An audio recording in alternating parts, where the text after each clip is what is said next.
యోగాతో బరువు తగ్గటం సులభం కేవలం 30 రోజుల్లోనే. ప్రతి పేదవాడి మిడిల్ క్లాస్ వ్యక్తి కల కదా సొంత ఇల్లు అనేది. పాపం వాళ్ళు ఎంతో చాలామంది పాపం సంవత్సరాలు ఆల్మోస్ట్ 20 years 15 years కష్టపడి దాచుకున్నదంతా ఒకసారి ఇచ్చేశారు. ఈరోజు ఇలా అయిపోయింది.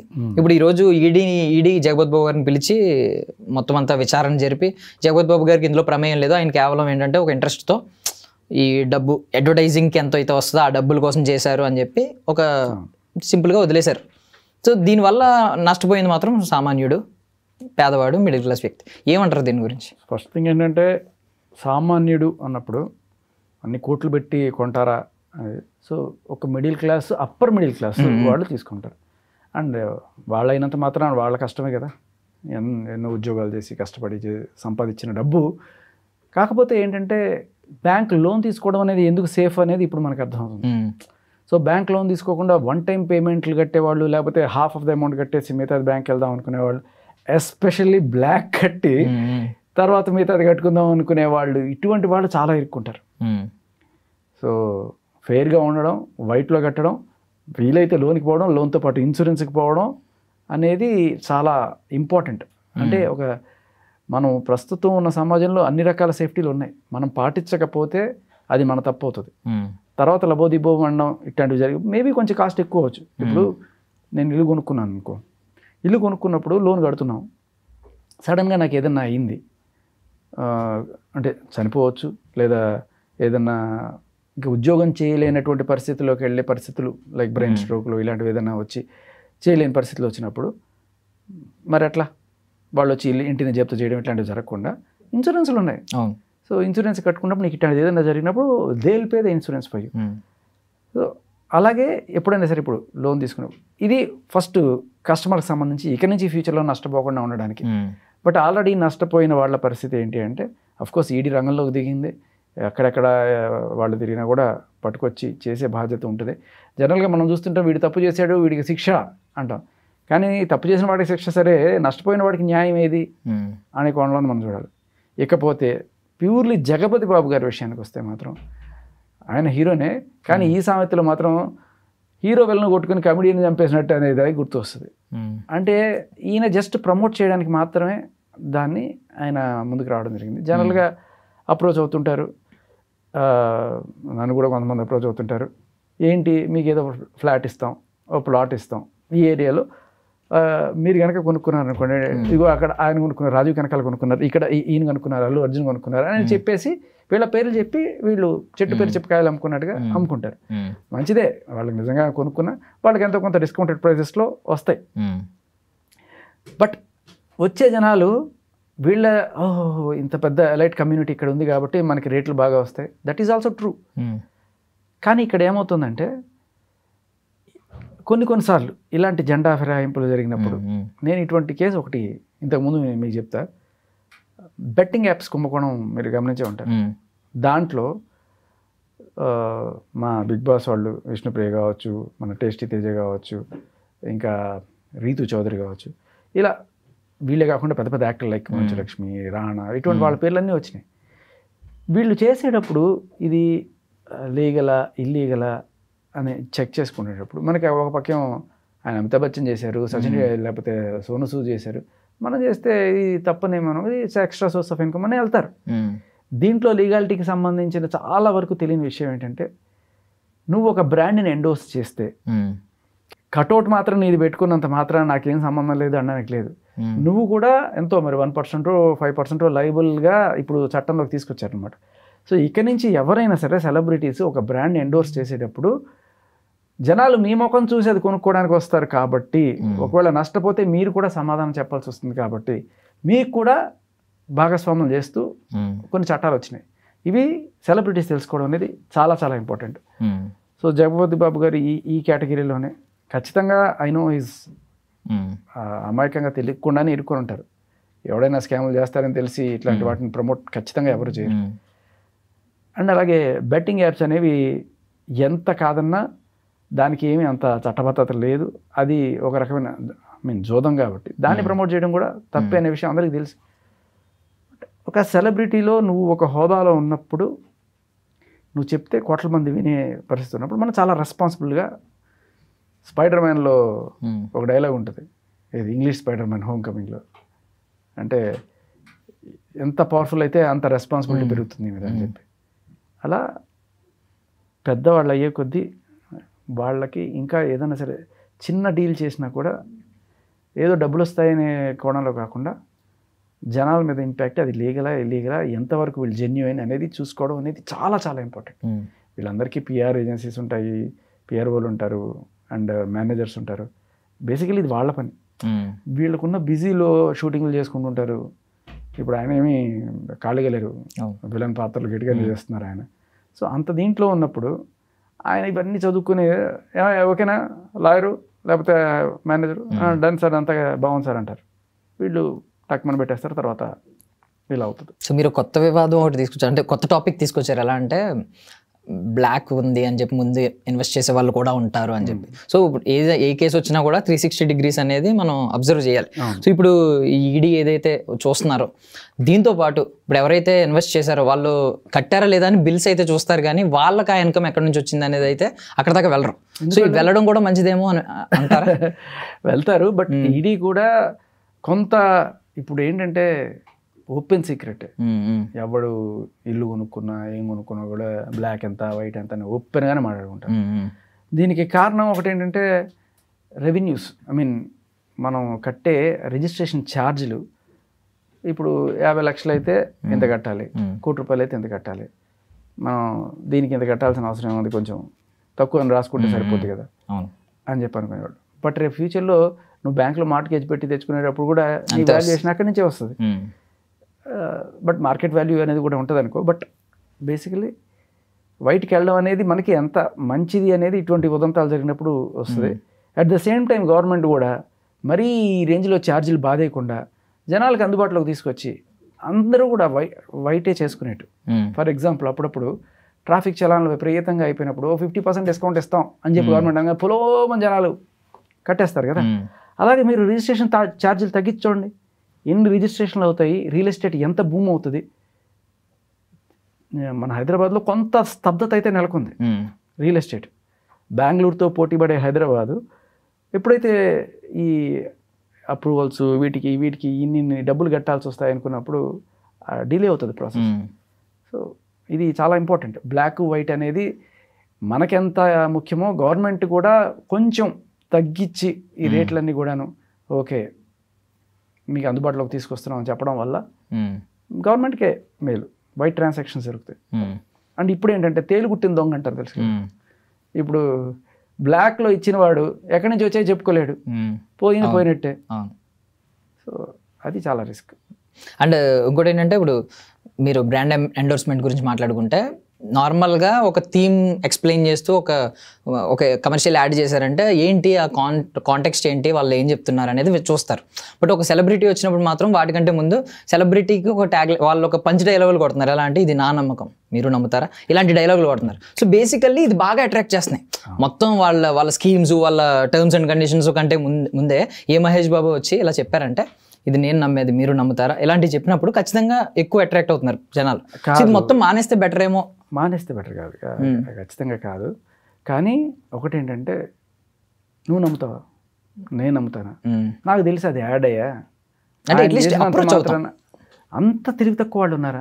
అది కూడా ఇంత కోట్లు సంపాదించిన వాళ్ళు మహేష్ బాబు చెప్పాడనో లేకపోతే అమితాబ్ బచ్చన్ చెప్పాడనో కొనేస్తారని నేనైతే అనుకోను. అంటే సేఫ్ అండ్ సెక్యూర్ అనుకుంటారు కదా. ఒక పెద్ద వ్యక్తి నిజంగా ఒక సెలబ్రిటీ ప్రమోట్ చేస్తున్నాడు అంటే ఖచ్చితంగా ఇది సేఫ్ అండ్ సెక్యూర్ అనే ఒక ధైర్యం ఉంటుంది కదా. నేనైతే అనుకోవట్లేదు. నేనైతే ఈ పెద్ద పెద్ద హోర్డింగ్లో ఇప్పుడు తమన్నా కనబడుతుంది, అనుష్క కనబడుతుంది, వీళ్ళు వచ్చి ఈ సెల్ ఫోన్ నేనే వాడతానంటే వాళ్ళు నిజంగా సెల్ ఫోన్ వాడతారంటే ఖచ్చితంగా కాదు. ఈ బ్రాండ్ నేను వాడతానంటే ఖచ్చితంగా కాదు. వాళ్ళు ఏదో చేస్తారు, ఏదో పాల ప్యాకెట్ పట్టుకొస్తారు, పెద్ద ఆయన ఎవరో వచ్చి కనబడతారు, వాళ్ళు అదే తాగుతారంటే ఖచ్చితంగా కాకపోవచ్చు. వాళ్ళ ఇంట్లో లిటరలీ ఆవును మేపి ఆవుకి కొత్తిమీరను గోంగూర పెట్టి పాలు తీసుకొని తాగిన వాళ్ళు కూడా ఉంటారు. సో వాళ్ళు చెప్పారు కదా అని చెప్పి మనం కొనేస్తున్నాం అంటే దాని ముందు పైన ఒకటి గమనించండి, ఇది ప్రకటన అని ఉంటుంది. ఈ ప్రకటన అంటే వాళ్ళు కేవలం వాళ్ళ సినిమాల్లో ఎలాగైతే యాక్ట్ చేశారో, అరే ఈ సినిమాల్లో ఆయన చిరంజీవి వచ్చి 100 మంది కొట్టేస్తాడు ఎడని చెప్తుంటే మన నిజ జీవితంలో కూడా కొట్టేస్తాడు, మీరు నమ్ముతారా? అది ఎలా యాక్టింగ్, ఇది కూడా అలాగే యాక్టింగ్. ఎండోర్స్మెంట్ అంటే జస్ట్ ఆయన ఓకే దీనికి నేను ఒక యాక్టర్గా చేశాను తప్ప ఇది నా గ్యారంటీ ఏం కాదు అనేది వాళ్ళు చెప్పాలి క్లియర్ కట్గా. ఇది ప్రకటన అని అందుకనే వేస్తారు. అండ్ వాళ్ళు చేసినా చేయకపోయినా ఒక కామన్ సెన్స్ అంటే విచ్ ఇస్ కామన్ మ్యాన్కి ఈ మధ్యకాలంలో చాలా తక్కువైపోయింది. వాళ్ళు చెప్పారు వీళ్ళు చెప్పారు కాదండి, మీరు వెళ్ళి చెక్ చేసుకొని కొనుక్కోండి. కానీ ఒక్క విషయంలో ఎక్కడ కామన్ మ్యాన్ తడబడే ఛాన్సెస్ ఉంటాయంటే ప్లాట్లు కొనే చోట, ఫ్లాట్లు కొనే చోట, ఇదిగో ఇక్కడ ఈ సెలబ్రిటీ ఉన్నాడు, ఇదిగో ఇక్కడ ఈ సెలబ్రిటీ ఉన్నాడు, మీరు మై హోమ్ పూజ అలాంటి వాటికి వెళ్ళండి, ఇగో ఆయన ఇక్కడే ఉన్నాడు, ఈయన ఇక్కడే నిజంగా ఉన్నారు అక్కడ వాళ్ళు. సో ఓకే మనం కూడా ఒక ఎలైట్ కమ్యూనిటీలోకి వెళ్తున్నాం అనే దానికోసం మేబీ వాళ్ళు ఒక 20 లక్షలు 30 లక్షలు ఎక్స్ట్రా ఉన్నదాని రేట్ కన్నా ఎక్కువ పెట్టి కొనుక్కోవచ్చు. బట్ బేసిక్గా అక్కడ ఏ ఎమ్యూనిటీస్ ఉన్నాయి, ఎటువంటి ఫెసిలిటీస్ ఉన్నాయి, ఇవన్నిటి మీద కన్నా కూడా అగో మా పక్కింట్లో ఈయన ఉంటాడు తెలుసా, మా పక్కింట్లో మహేష్ బాబు ఉంటాడు తెలుసా అని చెప్పుకోవడానికి వాళ్ళు ఇచ్చే ఇంపార్టెన్స్ ఒక దీనికోసం ఉంటాయి. లిటరల్లీ అంతెందుకు మా ఇంట్లో స్థలాలు కొనేటప్పుడు కూడా వీళ్ళు కొన్నారంటే మనకి రేట్లు పెరుగుతారు, ఇక్కడ కొనుక్కున్నారో ఒక ప్లాట్ కొనుక్కుందాం అన్న రోజులు ఉన్నాయి ఆ రకంగా. బట్ అంతేగాని ఏదో ఒక టీవీ ప్రకటనలో కనిపించాడనో ఓ హోర్డింగ్లో కనిపించాడనో మాత్రం కొనుక్కోకండి. మేబీ ఇది కూడా కొంతవరకు ఉపయోగమేమో, వాళ్ళు నిజంగానే ఆ ఫ్లాట్స్లో ఉండుండొచ్చు, దానివల్ల వాటికి రేట్లు పెరగచ్చు.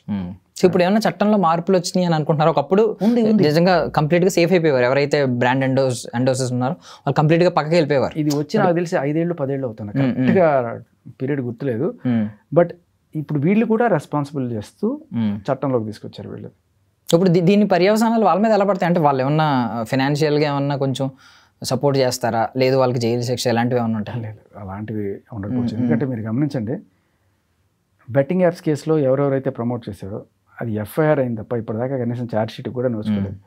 అండ్ ఎవరిని కూడా అరెస్టులు కూడా ఏం చేయలేదు. ఆ రోజున ఏదో మీడియా హడావిడి చేసేసిందని చెప్పి పోలీసులు చేసేసారు. బట్ కొంతమంది హైకోర్టుకి వెళ్ళి బెయిల్ తెచ్చుకున్న వాళ్ళు ఉన్నారు, లైక్ ఆవిడ పేరు మర్చిపోయిన యాక్టర్ తెచ్చుకున్న వాళ్ళు కొంతమంది ఉన్నారు, కొంతమంది స్టేషన్కి వచ్చి 41 నోటీస్ తీసుకున్న వాళ్ళు ఉన్నారు. సో అది ఖర్చు ఎక్కువ పని, ఇది ఈజీ పని. బట్ ఏదైనా అక్కడి నుంచి ఒక్క అడుగు కూడా ముందుకెళ్ళలేదు ఆ రోజు, అంతే తప్ప. సో అంటే వీళ్ళ నుంచి ఇన్ఫర్మేషన్ మాత్రమే ఇంపార్టెంట్. ఇప్పుడు జగపతి బాబు గారిని ఒకవేళ ఈడీ ఇన్వెస్టిగేషన్ చేసినా కూడా ఎవరి దగ్గర నుంచి మీకు ఇది వచ్చింది, ఎవరెవరు కాంటాక్ట్స్ దీంట్లో ఉన్నారు, ఆ కాంటాక్ట్స్ తీసుకొని వాళ్ళని ఎంక్వైరీ చేస్తారు తప్ప ఎవ్రీబడి నోస్ జగపతి బాబు గారు యాక్టరు, ఆయన జస్ట్ ఎండోర్స్ చేస్తుంటారనేది తెలుసు. బట్ ఇది ఒక లెసన్ వీళ్ళకైనా సరే, బ్యాటింగ్ యాప్స్లో చేసిన వాళ్ళైనా ఎవరైనా సరే, వీళ్ళకి ఒక పాఠం. రేపు ముందు వెనక చూసుకోకుండా ఎండోర్స్ చేసేస్తే అది మన మీదకి వస్తుంది అని చెప్పి రేపు ఎవడన్నా వచ్చినప్పుడు కూర్చోబెట్టి మొత్తం రాయించుకొని చేయాల్సి వస్తుంది. ఈవెన్ ఇప్పుడు మీ ఇన్సిడెంట్ తర్వాత మీలాంటి వాళ్ళు చాలామంది సోషల్ యాక్టివిస్టులు, కొంతమంది సామాన్యుల్ని కావచ్చు, కొంచెం వాళ్ళకి అవగాహన కల్పించే ప్రయత్నం అయితే చేస్తున్నారు. ఇప్పుడు చాలామంది దేని పెడితే దాన్ని నమ్మరు ఈ ఇన్సిడెంట్ తర్వాత. ఈవెన్ బ్రాండ్ ఎండోర్స్మెంట్ చేసే సెలబ్రిటీస్ కూడా కొంచెం ఆలోచించే ముందుకైతే వెళ్తారు. బట్ ఆల్రెడీ నష్టం జరిగిపోయింది కాబట్టి మోసగాళ్ళ వైపు ఆలోచిస్తే ఇలాంటి మోసాలు ఎలా జరుగుతుంది? ఇప్పుడు రెరా అనేదో ఉంటుంది, real estate regulatory authority. So దాని వైఫల్యం అంటారా, దీన్ని ఎలా చూడాలి? అది వాళ్ళకి అంటే అప్రూవ్ చేశారు, బాగుంది అంతా కూడా. అంటే రెరా అప్రూవ్డ్ కాదా అది? ఏంటది సాహితీ ఇన్ఫ్రా కదా, నేను అది చెక్ చేయలేదు. బట్ రెరా ఈవీసీ అప్రూవల్స్ అన్నీ తీసుకున్నా కూడా ఇదిగో అదిగో ఇల్లు, అదిగో స్థలం, ఇదిగో నీకు అని చెప్పి దాన్ని ఏమంటారు అరచేతిలో వైకుంఠం అన్నట్టుగా వాళ్ళకి చూపించేసి డన్. వాళ్ళు ఏదో ఇంతకుముందు చేసిన 2-3 ప్రాజెక్టులు లేకపోతే ఇవన్నీ చూపించేసి చేస్తారు. కొన్నిసార్లు దాన్ని ఏమంటారు గుండెని మింగితే గుళ్ళో లింగాన్ని మింగేవాడు ఉంటారు అన్నట్టుగా వీళ్ళు కూడా మోసపోతుంటారు. సో వీళ్ళని మోసం చేసిన వాడు డబ్బులు ఇవ్వకపోతే వీళ్ళు నువ్వేం చేస్తావు అన్నట్టుగా మొత్తం జెండాలు వేపేసి పారిపోవడం జరుగుతుంది. బట్ కొన్ని ఎట్లా ఉంటాయంటే, ఇది చాలా రోజుల క్రితం చిటీ కేసెస్లో జరిగేది. ఇనిషియల్గా నీకు డబ్బులు ఎక్కువ వచ్చేస్తుంటాయి, అప్ప వచ్చేస్తాయని చెప్పి ప్రతి ఒక్కడు కడతాడు, తర్వాత ఎప్పుడు కనబడు జంప్ చేయాలని. సో అటువంటివి కూడా జరుగుతుంటాయి. బట్ ఈడీ సమర్థత ఎక్కడంటే వాళ్ళని పట్టుకోవడం కాదు, జనాలు ఎవరైతే నష్టపోయారో వాళ్ళకి డబ్బులు ఇప్పించడం అది. అండ్ ఇంకొకటి, బ్లాక్లో కట్టాము అని రిసిప్ట్లు ధైర్యంగా చూపించే ఫెసిలిటీ గవర్నమెంట్ తీసుకొచ్చినప్పుడు, సరే నువ్వు బ్లాక్లో కట్టావు, ఈ బ్లాక్ మామూలుగా అయితే ఎంత ట్యాక్స్ కడతావు, ఆ ట్యాక్స్ నువ్వు గవర్నమెంట్కి కట్టి మిగతాది నువ్వు కట్టావు అన్నట్టుగా ఒప్పుకొని ఒకటి ఏదైనా సమాధానం తీసుకొని దాన్ని ఏదో మరీ నేరంగా చిత్రీకరించి చేసే ఇది కాకుండా, ఎందుకంటే ఇవాళ రేపట్లో ఇది కామన్ ప్రాక్టీస్ అయిపోయింది, బ్లాక్ ఎంత వైట్ ఎంత ఇల్లు కొనుక్కునే. మీరు అలాంటివి చేసినప్పుడు గవర్నమెంట్కి ట్యాక్స్ ఇన్కమ్ కొంత వస్తుంది, అట్ ద సేమ్ టైం వీడు నష్టపోయిన వాడు ఎవడైతే ఉన్నాడో వాడికి కొంత న్యాయం జరుగుతుంది. సో ఇటువంటి schemes పట్టరావాలి government.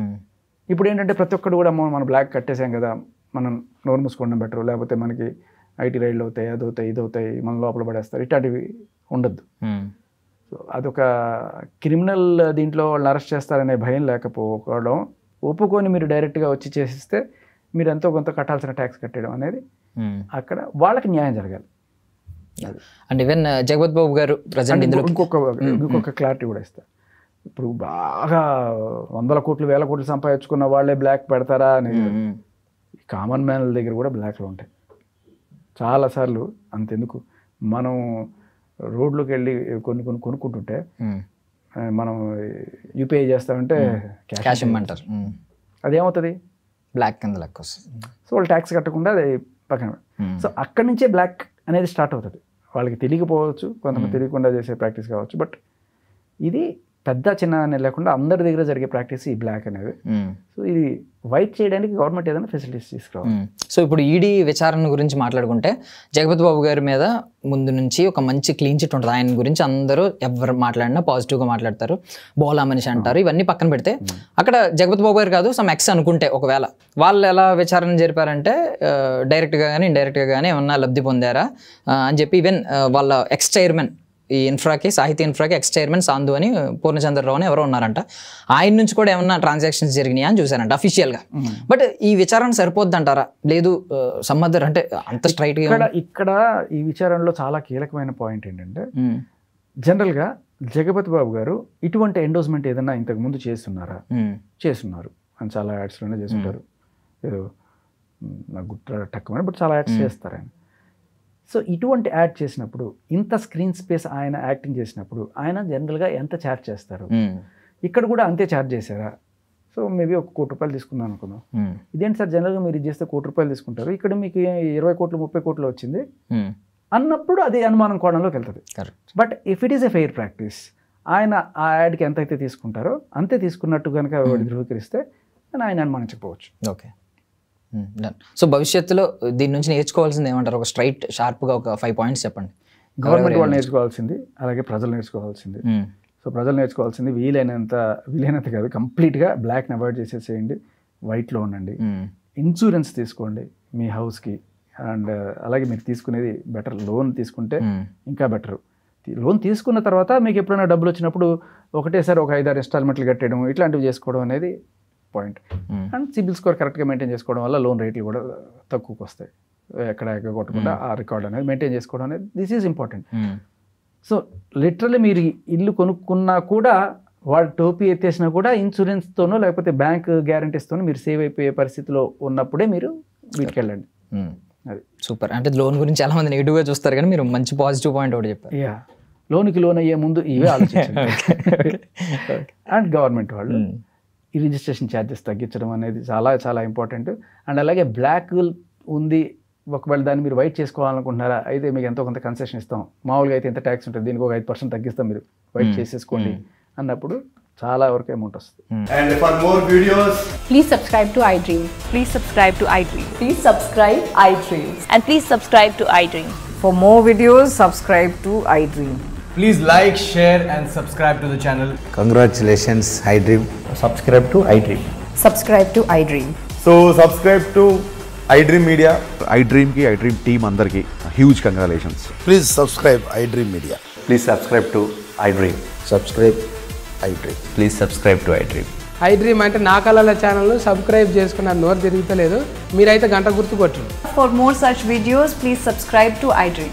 Subscribe to iDream. Please subscribe to iDream. Please subscribe iDream Media. Please do subscribe to iDream. Please subscribe to iDream Media. For best entertainment and information, please subscribe iDream. And don't forget to subscribe to iDream.